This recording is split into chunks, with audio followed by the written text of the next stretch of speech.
අයිබෝන් ආදරණීය හිතවත් මිත්‍රයෝ ඉතින් අදත් ඔයාලට වටින වීඩියෝ එකක් අරගෙන ආවේ. අද කතා කරන්න හදන්නේ කම්පියුටර් ස්ටික් එක ගැන.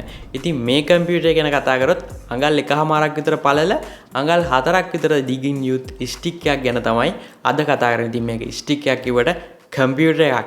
ඉතින් මෙන්න මේක තමයි ඒ කම්පියුටර් එක. ඉතින් ඔයගොල්ලන්ට පේන්නේ නැති මේ කොයිතරම් පොඩිද කියලා. ඉතින් සමහරවිට මේ වගේ කම්පියුටරයක් මීට කලින් ඔයාලා දැකලා නැතුව ඇති. ඉතින් අද කතා කරන්නේ මෙන්න මේ ස්ටික් එක ගැන.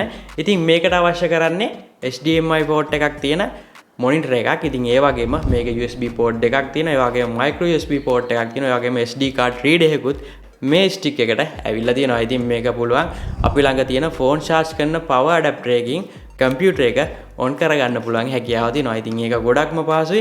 මොකද අපි කොහේ හරි ගමනක් බිමනක් යනවා නම් අපි වෙනම කියලා මේකට පවර් එක අරගෙන යන්න ඕනේ.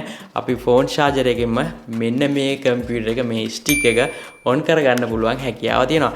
ඉතින් අපි වැඩි කතා බහ නැතුව යමු වීඩියෝ එකට කොහොමද මේ ස්ටික් එක HDMI monitor එකට සම්බන්ධ කරලා ඔන් කරගන්නේ. ඒ වගේම features ටික මොනවද කියලා බලන්න. එහෙනම් අපි යමු වීඩියෝ එකට. මෙතන අපිට 3.0 USB port එකක් තියෙනවා. ඒ වගේම 2.0 USB port එකක් තියෙනවා. ඒ වගේම micro USB port එකක් තියෙනවා. power port එක. එතනින් මෙතන power එක on switch එක තියෙනවා. ඊට පස්සේ මෙතන අපිට මේ processor fan එක මෙතන මේ බලා ගන්න පුළුවන්. ඉතින් මෙතනින් අපිට ඕන නම් key tag එකක් වගේ දා ගන්නත් පුළුවන්. ඊට පස්සේ micro SD card එකක් අපිට මේකට connect කරගන්න පුළුවන්. ඒ වගේම මේ පැත්ත ගත්තාම මෙතන තමයි HDMI port එක තියෙන්නේ. ඉතින් මේක අපිට monitor එකට connect කරගන්න පුළුවන් මේ port එකෙන්. ඉතින් ඊට පස්සේ අපිට මේ විදිහට තමයි බලා ගන්න වෙන්නේ. ඉතින් මේක quad core Intel Atom processor එකක් තමයි මේ කම්පියුටර් ස්ටික් එකේ තියෙන්නේ. අපි බලමු මේක කොහොමද කනෙක්ට් කරගන්නේ කියලා. ඉතින් මෙන්න මේ විදිහ අපිට සාමාන්‍යයෙන් power adapter එකක් phone charger එකක් අරගෙන අපි මෙන්න මෙතනට මේ කේබල් එකකින් කනෙක්ට් කරගන්නවා. power එක දෙනවා. ඉතින් මෙන්න මේ විදිහට on වෙනවා බලා ගන්න පුළුවන්. ඊට පස්සේ අපි මේ power button එක සෑප් ප්‍රෙස් කරනවා.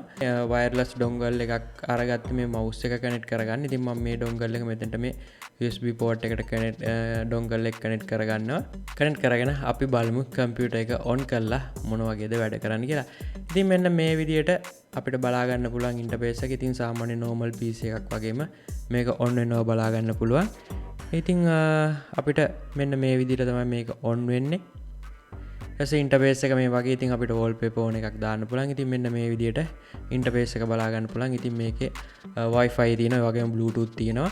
ඉතින් ඒ වගේම speaker sound සේරුව දේවල් ටික මේකේ අපිට බලා ගන්න පුළුවන්. සාමාන්‍ය කම්පියුටරයක් වගේම. ඉතින් ගොඩක් වෙලාවට මේ කම්පියුටර් එක ගත්තාම quad core Intel Atom processor එකක් තමයි තියෙන්නේ. ඉතින් Windows 10 තමයි support කරන්නේ 32 bit වලින්. ඉතින් graphics ගත්තොත් Intel HD graphics තියෙනවා. ඒ වගේම 32GB storage එකක් තියෙනවා. ඒ වගේම 2GB RAM එකක් තියෙනවා. මේ දේවල් ටික තමයි මේ ස්ටික් එකට ඇවිල්ලා තියෙන්නේ. ඉතින් සාමාන්‍යයෙන් අපිට වැඩක් කරගන්න හොඳටම ප්‍රමාණවත් ස්පීඩ් එකක් තියෙනවා. ඉතින් මෙන්න මේ දේවල් ටික තමයි අපිට මේ properties ගියහම මෙන්න මේ බලා ගන්න පුළුවන් හැකියාව තියෙන්නේ. ඉතින් මේකේ 32GB memory එකක් තමයි අපිට දැනට බලා ගන්න පුළුවන්. ඒ වගේම RAM එක 2GB තියෙන්නේ. ඒකත් අපිට මේව චෙක් කරගන්න පුළුවන් හાર્ඩ් එක බලලා. ඉතින් මේ විදිහට තමයි මේ ස්ටික් එක පාවිච්චි කරන්න පුළුවන්. ඉතින් ඕගොල්ලන්ටත් මේක සාමාන්‍ය රුපියල් 35000ක් 40000ක් වගේ අතර ප්‍රමාණයකට ගන්න පුළුවන් හැකියාව තියෙනවා. ඉතින් ඕගොල්ලෝ දැනුවත් කරන්න මම මේ වීඩියෝ එක දැම්මා. ඉතින් ඕගොල්ලන්ටත් මේක අවශ්‍ය වුණොත් ගන්න පුළුවන්. වෙළඳ පොලේ හොයලා ගන්න පුළුවන්.